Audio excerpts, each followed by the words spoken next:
Alright, what's going on, you guys? Minnesota high school hockey fans. I already broke down Class A. Let's break down Class AA. This week. It all starts this week. I'm excited about it.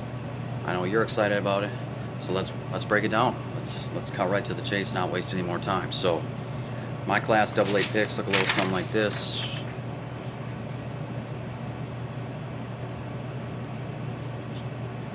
But I don't want to leave it there too long for you guys because I want you guys to be left with a little suspense, right? I want to break this down for you guys. I don't just want to show you a piece of paper and then cut the video short. Because what fun would that be, right? So, yeah, they have number 1, Edina. Obvious pick, right? Edina is the team to beat this season. Amazing record. I mean, they have how many different college commitments? I mean, they're loaded from top to bottom, front to back. That team they're as close to perfect as you're going to see in a high school team, you know. So Edina comes in as the number 1 seed, no surprise there. They're paired up with number 8 Moorhead. I have Edina winning that game, right, in the quarterfinal, but don't forget that Edina and Moorhead, they've met before over the holidays, and it was back and forth. One team scored, then the other team scored, then the other team scored. It was back and forth, and it ultimately ended something like 7-6 Edina. But Moorhead was in that game, you know, goal for goal, toe to toe, just slugging it out with them. So I don't think it's going to be an easy game for Edina. I really don't. You know, I could see it being like a 4-3 game, something like that, in Edina's favor. I ultimately think Edina's going to win that game, but I could see Moorhead making it tough for him. Then you have number 4 St. Thomas Academy paired up with number 5 Duluth East.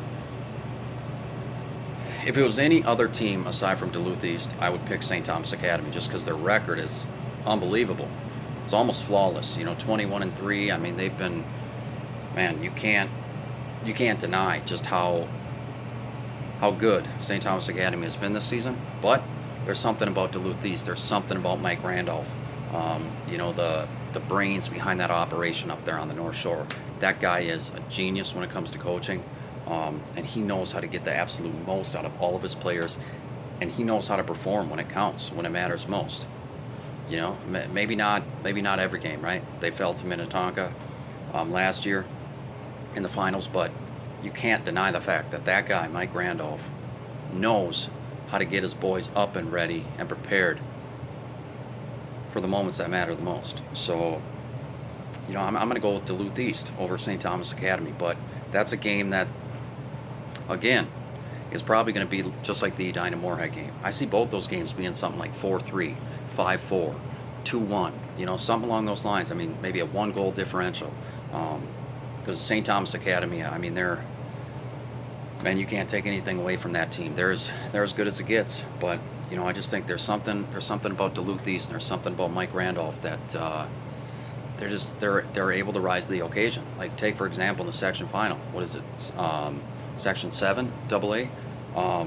They beat Andover 2 years in a row in overtime. I mean, that's a game they should have got smoked. I mean, Duluth East has a good record this year, right? They're like 15-6-3 or something like that. But Andover has been tearing it up all season. That's a game that Andover should have won, you know. So, but Duluth East rose to the occasion, got it done. So, I don't know. Something is telling me Duluth East is gonna win that game. So I have Duluth East taking St. Thomas Academy in that one.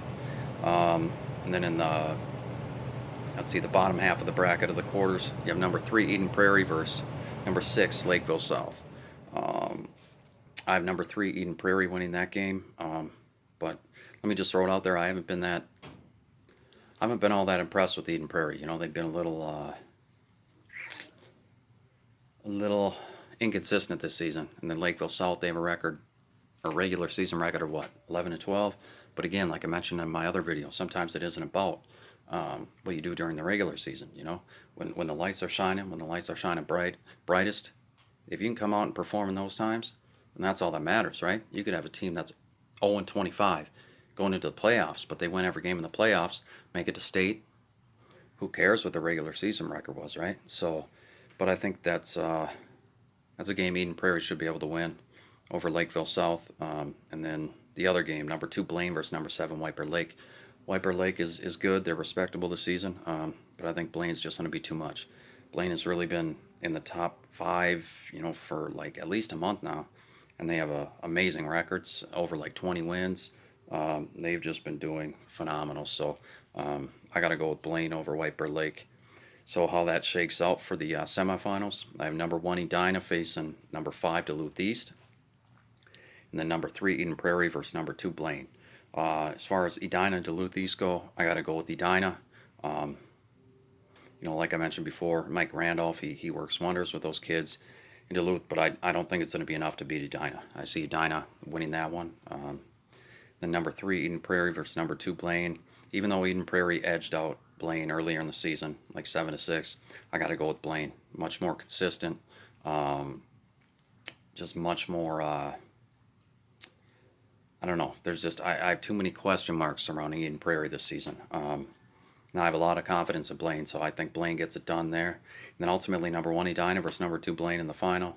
Number 1 Edina taking that game. Yeah, and Edina, the cake eaters, taking it all. That's how I have it. You guys, let me know what you guys think.